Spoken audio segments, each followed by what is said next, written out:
efulumye nga bakulu balina kye beemulugunyaako tugambe nti kozi naawe gwe omukuba abaddemu tugambe nti eno twagala ku responsi yammwe nga abannakibiina. Look, this is something that keeps happening every election cycle. This regime keeps trying to use it as a weapon against us. Remember, in the run-up to the last election, Mr. Chibalama and others go to court against us and so on to try and derail us, to keep us in court and all of that confusion. Saying, you know, there are issues, whether it be with our constitution, the way we were elected, and all of those different things. And you remember this matter failed in court, and we won because it was baseless. And you remember Mzee Chibalama in court speaking out and even crying and telling the judge, please help me.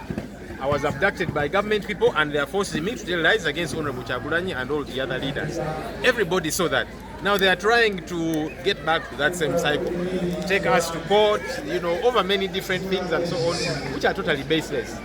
We have chosen not to be derailed by those issues. We want to remain focused, continue connecting with the people of Uganda, getting set for the election, rallying people to participate in what we are calling a protest vote. No amount of derailment or diversion is going to get us off track. Now, Uganda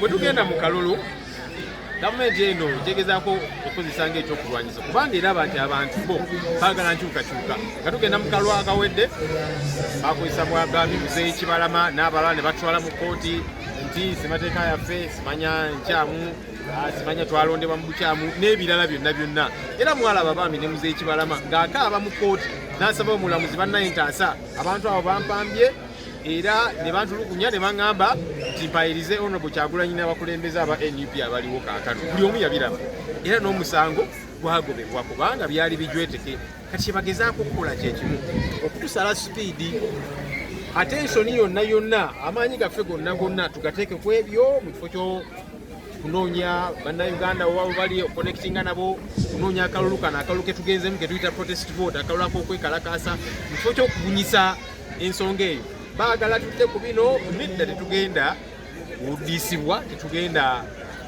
kusalibwa sipiidi era tetugenda kukkiriza kutujja ku mulamwa